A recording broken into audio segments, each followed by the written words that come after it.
Hello, everyone. Welcome into Above My Pay Grade. My name is Eric. Thanks for tuning in. If you could like this video, share this video out, help the channel grow, I would much appreciate it. Now, if you're a longtime listener or first time listener to this channel, I kind of like to break things down into uh, basic levels because that helps me understand it. But understanding inflation, it can be complicated, but ultimately, when you think government, do you think government can come in and fix the problem? Because ultimately, it's a supply and demand problem. If you don't have enough supply and the demand stays the same, obviously it's going to inflate. Okay, but even government jobs, you hear politicians talk about it. They're like, we added this many jobs, and half of them are government jobs.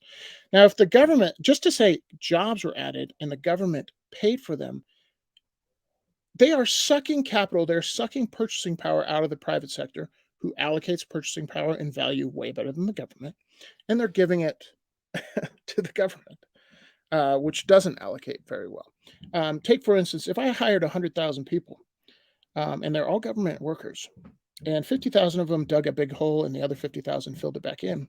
Even though that's a job and I'm paying them for it, it's not productive. And therefore, it's not fixing the supply and demand problem.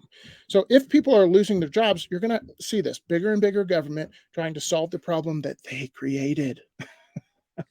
They created the problem. They created the problem by pushing too much capital into markets, having low or zero or negative interest rates in the case of Europe. But they're going to solve it, the big government problem. They're going to solve it by even bigger government. It's going to make the problem worse.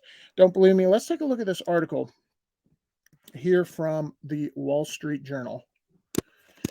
It talks about what Europe is doing, and you know that if you look throughout history, governments always have to do something.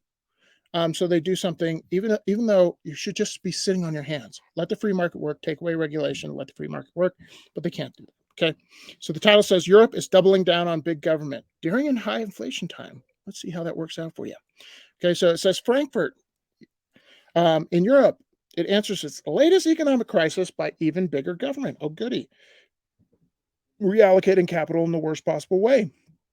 Not ideal to get out of inflation, especially when it's from a supply side problem. Okay, further reading here. European politicians are adding hundreds of thousands of public sector jobs. Oh, goody. Hey, if you lose your job in the private sector, we'll make a job for you. Do you think that helps? Because where are they getting the capital from? The government. They are either printing it through deficit spending, which doesn't really help anybody, or they are taxing it, which also doesn't help anybody. Okay. So they're also guaranteeing business loans, subsidizing energy bills. They're printing that and splurging on infrastructure, defense, and key industries. Okay. Does any of this fix the supply side problem, especially when it comes to energy? You'll see throughout this article the answer is no. Okay. Spending by Eurozone governments is expected to reach 51% of the region's economic output this year, about 4% higher than it was in 2019. So, an inefficient government is taking up 51% of the GDP of Europe. That is not helpful. That is not helpful. If you want more efficiency, which is the free market giving you a better product for cheaper, which is what competition does, the government is not in that business. Um, and yet here they are trying to fix inflation through more government control. Never works. Okay. In the US, state spending surged to 45% of gross domestic product in 2020. That was because of COVID, at the height of the COVID-19 pandemic, and has since declined to 37% of GDP, close to its pre-crisis level. Also not good. Again, where does our government get the money? They get it through deficit spending or taxation. Okay. Further reading here. I'm going to get mad. State intervention is one reason Europe's economy has held up relatively well this year. Oh, really? A lot of these people will say it was because of the stimulus that people got through the pandemic. And they'll say the same thing about Europe maybe giving or subsidizing energy bills. And I beg to differ because It is the sanctions on Russia that is causing the energy crisis because it's not helping Europe in any way. It's not really hurting Russia either. That's the dark secret. It's not hurting Russia. And the same thing with the lockdowns. You had to give subsidies because you, in America, violated people's constitutional rights, had massive government overreach, and shut down people's businesses. So, yeah, you did that, but it was through deficit spending, and we're going to feel the consequences of that for decades to come. So, they have the problem, which is an energy crisis in Europe that they caused. And then they're saying, "Hey, we've weathered it relatively well because of more central planning, because of patching the holes with bubble gum, essentially." But it still hasn't solved, again, the supply side problem. And they have in Europe, they have massive inflation because they're buying energy through printing money, giving out subsidies, yada yada. Okay, I digress. Okay. Further reading here. The European Union executive arm on Wednesday proposed loosening of the bloc's debt rules that would give highly indebted governments more room to spend money. Yep. Does that help inflation? The answer is no. Again, I will say this over and over again. The people in Washington, the people in politics actually don't, they either don't understand economics or they don't believe that currency units should have a fixed value because they don't even know how many of them exist. They just print them out of thin air while you spend your time, energy, and effort trying to earn these little currency units.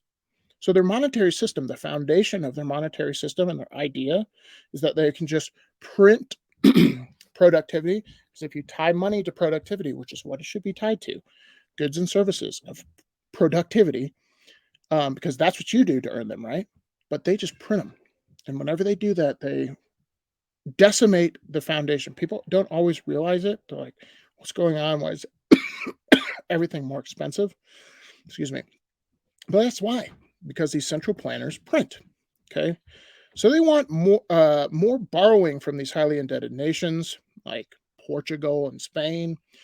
The bloc normally requires governments to keep the budget deficit below 3% of GDP and debt below 60% of GDP, but it has suspended those rules for 4 years in a row through at least the end of next year to allow governments to spend more freely.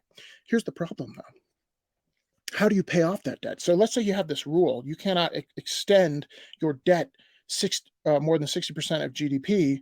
If you suspend that rule for 4 years, you're never getting back there. You're never getting back there without more productivity, right? So just like your credit card, if you're like, okay, just for the next 4 years, I'm going to run up credit card debt um, to umpteen thousand%, and then I'm going to get my house in order. That doesn't work. It doesn't work. It doesn't work for governments either. Here's the fun one.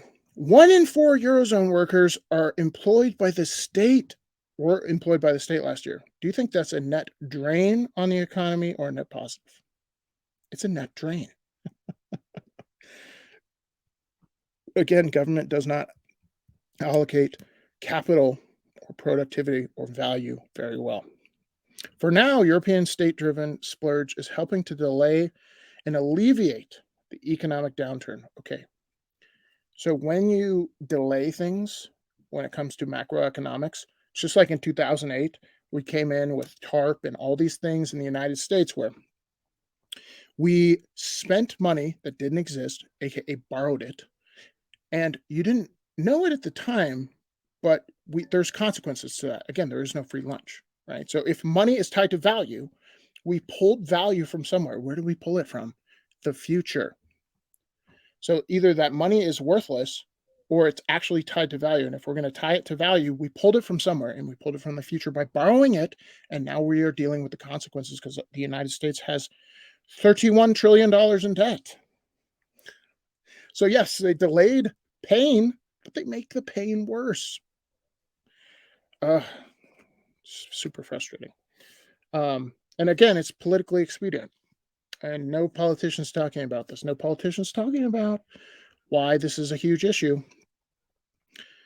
And it further says, but economists worry that this state-driven splurge carries some risk.